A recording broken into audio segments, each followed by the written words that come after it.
we'll move on to our next speaker, who is Abolfazl from Alipour. Abolfazl Alipour from Indiana University Bloomington, who will be talking on the role of memory, the dorsal and ventral streams. The floor is yours, Abolfazl.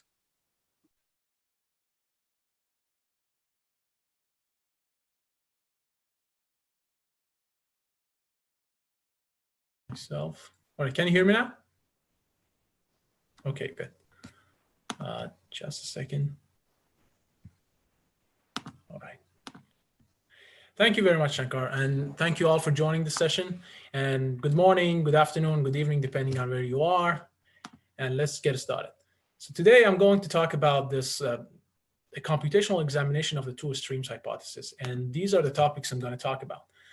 First, I'm going to introduce the two streams hypothesis, and then I'll describe the model that we have used, and at the end, I'll present the results. So the two streams hypothesis is something that we all know. It basically says in the visual system, information is separated into two streams based on its final goal. In the dorsal stream, the information is being used for visually guided movements like motor control, things like that. And then in the ventral stream, you have information that is being used more for object recognition. And there is also this sub-hypothesis that says in the dorsal stream, the information that you have is has a short memory, and in the ventral stream, the information has a longer memory. Basically, dorsal stream uses information in an online manner, and it doesn't need to retain it for a long periods of time. But in ventral stream, information is integrated across longer time scales. And if this is the case, this should provide a computational benefit. If dorsal stream really has a longer memory, therefore having dorsal stream have a shorter memory, therefore having a short memory should provide some sort of benefit for motor control, and vice versa. If having a long memory helps with object recognition, we should be able to see that. And that's the exact question we wanted to address in this study.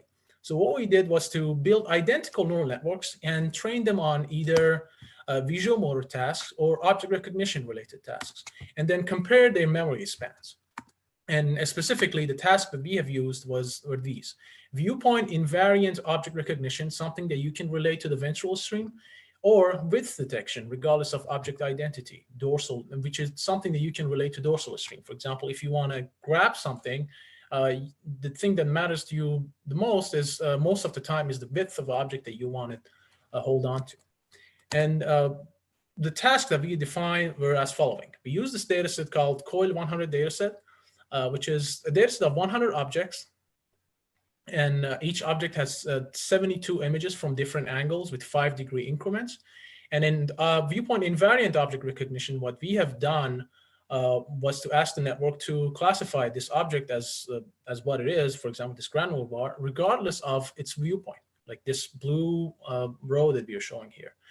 But in width detection, the task of the network was to classify this width class, all of these objects, regardless of object identity. So these two are one class because they all have the same width. They're all 180 degrees or 0 degrees. And the networks that we have used were just super simple convolutional nets. Here we had grayscaled version of whatever image that we had. These are 2 layers of convolution and then 3 layers of fully connected networks. And they're identical. One of them is being trained on object recognition. The other one is being trained on width detection. And therefore, after training, we train them first. After training, we freeze all the weights. We remove this last layer.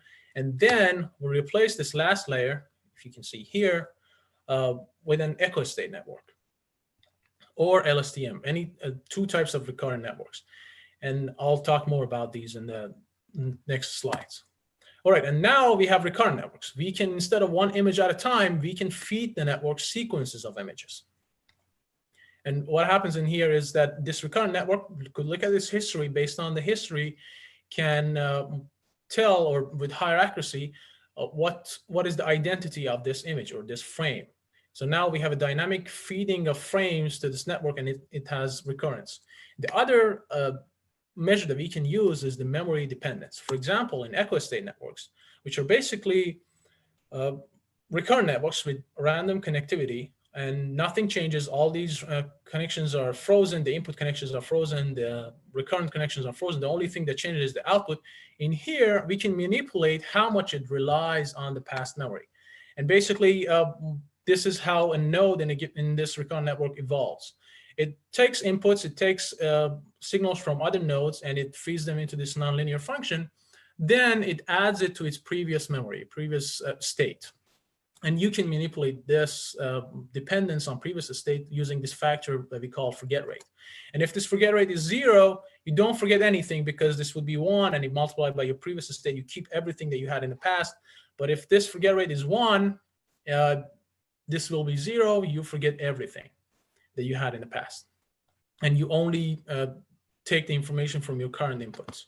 So the take-home message, smaller forget rates means that you will have longer memory.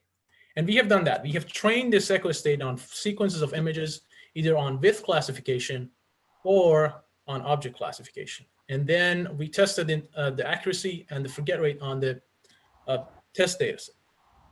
All right, let's see what happens. So we initialize the network from a initial forget rate of 0.25, and then we let it run for 18 epochs. And then in here, the blue line shows the object classification, and the orange lines show the orientation classification or the width. And on x-axis, in here, you have network accuracy. On y-axis, you have the forget rate. So if you initialize from here after 18 epochs, you end up being here for object classification, and for orientation classification, you end up being here. What does it mean? It means that if you want to classify objects, you need a longer memory because, if you remember, smaller forget rate. What happens if you start from 0.5 as your initial forget rate? Same thing, you drop more and you need more memory for object classification. What happens if you start from 0.75? A similar trend.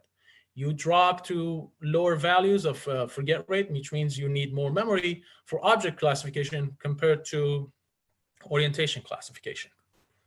And this is what you get. But let's see how it evolves as the network learns these two tasks. I'm not going to talk about it, but if you're interested, ask the question, and I'm going to go through the evolution of this forget rate versus network accuracy through the learning, and also saying that is the fair comparison because network accuracies are not really equal. All right. And the next question is, does this generalize to other types of recurrent networks like LSTMs? Before being able to answer that question, we need to see how we can measure memory dependence in LSTMs. So in LSTMs, we have the forget gate and the input gate. So as a review, forget gate tells you how much of the previous time steps you want to keep. Input gate tells you how much of the current time step you want to get. And and these values are both, the forget gate and input gate, they're both between 0 and 1. If your forget gate is equal to input gate and the ratio of these forget gate to input gate is 1, that means you're equally sampling from the past or using the past and the present. If the ratio of forget gate to input gate is higher than 1, that means you're relying on the past more. If the opposite is smaller than 1, that means you're relying on the inputs more. And so we trained the network and we passed through the test data set through this network. And then what we do was to measure the ratio of forget gate to input gate as we pass through the test data set. And this is what we see. Let's focus on here. So on x-axis, we have the network size, and let's focus on the network size of 20 for now. And then on y-axis, we have the forget gate to input gate on a log axis. And what you see in here is that for object classification, you need a larger forget gate to input gate ratio in here compared to width classification, which means you need longer memory if you want to classify objects compared to classifying only the width of the objects. And it's kind of intuitive because classifying objects can use the previous information as you rotate an object and feed it to the network. It can use that information, but with classification, if it wants to remember the previous time step, it's probably going to be detrimental. The only thing that it cares for is the current time steps more than often. And you see that this result generalizes across multiple network sizes, like 20 neurons, 40 neurons, 640 neurons. But the question is this a fair comparison? Are these test accuracies are similar across all networks? The answer is more or less yes, especially for larger networks of like 320 or 640 neurons. The accuracy is kind of similar. It's around more than 90, 95% in here. And these are results of 30 different network realizations, and error bars are a standard error of the mean. All right, in summary and conclusion, two streams hypothesis assumes a shorter memory for dorsal stream. Performing dorsal stream functions seem to require a shorter memory span, and this effect holds across echo states and LSTMs. And thank you for listening, and I'll also want to thank my supervisors, and you can connect me through GitHub, Twitter, email me, and the paper with more details of this study is posted on bioRxiv, and you can scan this QR code for that. And thank you. Thanks for the interesting talk, Abolfazl. And I'm just reminding the attendees that you can always ask questions using the Q&A panel, or let us know if you want to come on screen. Yeah, as we are waiting for questions, so you briefly touched upon this, that you need more, or having a longer memory helps with object recognition versus I didn't quite get what the second for the orientation or width. Yeah. Orientation. Orientation, right? We use them interchangeably, but yeah, or you can say orientation. So would you say like the feature size for each of the actual information, the feature size of the actual information would also be different? What do you mean exactly by feature? So like for an object, let's say I need to know, let's say, the shape, the size, the colors, whereas for orientation, I just need to know which way it is directed. I don't really. Right. That's right. So there are fewer number of features that you need to have in order to perform orientation classification compared to object classification. That's right. Okay. So, and that's possibly the main reason why you need longer memories, or potentially. And the other intuitive explanation would be that, well, for example, if you give these sequence of images to a network, this is the first image is this, the second image is this, the third image is this one, and the features are changing constantly. And if you want to keep memory of the previous images, it's going to interfere with your ability to classify the width, because the only thing that you care about is that, how much is this? Is it like 180 degrees, or is it like 45 degree, or so on and so forth. But in here, when you want to recognize objects, for example, this one can clearly show you that this was a granular bar. You want to hold on to this information because it's going to help you in the next and upcoming frames. And that's going to help you if you have a memory of the previous frames. But in here, having a memory of previous frames is not that informative. Got it. And it kind of goes with the intuition of dorsal ventral memory spans. If you want to go and grab something with your hands, you don't really need to have the object identity information. You just need to get the width information to adjust your grip aperture. But if you want to recognize objects, you need to have a longer memory. Yeah. Okay. And so I think I missed some of the early parts, like having some trouble with the Zoom here. So you extract features from this to feed to the network, or do you send in the entire image to the network?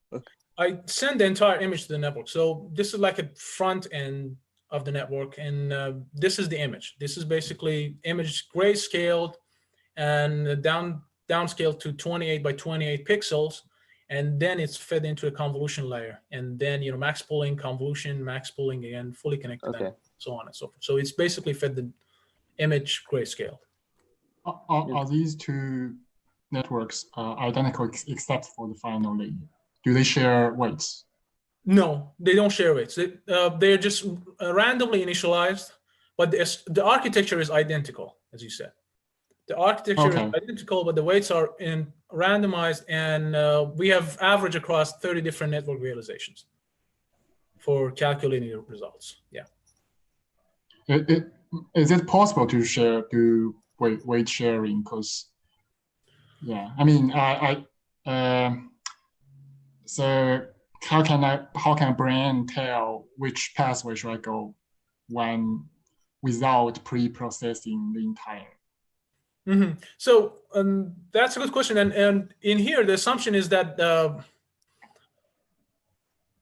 well, more or less is more of an anatomical, the assumption in here is a loose assumption, and that's right, but the assumption is here through development, these are separating into two different pathways. Okay. Yeah.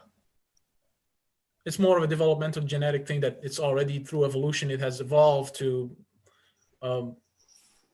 be really good in doing this task versus the other task.